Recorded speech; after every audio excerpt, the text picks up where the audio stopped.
Mister beast প্রতিটা ভিডিওতে lakh lakh dollar খরচ করেন, গরিবদের বাড়ি বানিয়ে দেন, একদিনে প্রাইভেট জেট বিলি করেন। তাহলে প্রশ্ন হচ্ছে, এত টাকা আসে কোথা থেকে? চলো জেনে নেই মিস্টার বিস্টের 5টি গোপন ইনকামের উৎস, যা জানলে তোমার মাথা ঘুরে যাবে। 1. গোপন ব্র্যান্ড চুক্তি। মিস্টার বিস্টের ভিডিওতে যেসব ব্র্যান্ডের নাম দেখো, সেগুলোর বাইরে আরও বহু ইনভিজিবল স্পন্সরশিপ থাকে, যেগুলোর নাম বলা হয় না, কিন্তু তারা ব্যাকএন্ডে লাখ লাখ ডলার দেয় শুধু ভিডিওর স্ট্রাকচার ঠিক রাখার জন্য। 2. Beast investments.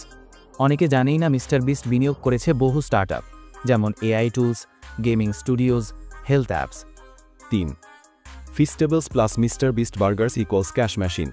তার নিজস্ব চকলেট কোম্পানি ফিস্টেবলস আর বার্গার চেইন থেকে প্রতি মাসে আসে 20-30 মিলিয়ন ইউএসডি। এগুলো তার ইউটিউব ইনকামের থেকেও বড়। 4. YouTube automation empire. মিস্টার বিস্টের অনেক এআই চালিত চ্যানেল আছে, যার পিছনে সে নিজে না থেকেও আয় করে হাজার হাজার ডলার প্রতিদিন, যেমন Beast Reacts, Beast Philanthropy, Mister Beast Gaming. আরও অনেকে চালায়, সে শুধু মুনাফা নেয়। 5. অজানা বিদেশি বিনিয়োগ।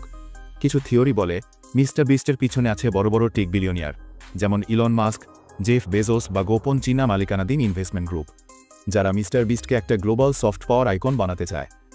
তাহলে মিস্টার বিস্ট কি শুধু ইউটিউবার, নাকি এক বিশাল ইকোনমিক প্ল্যানের অংশ? তুমি কি ভাবো?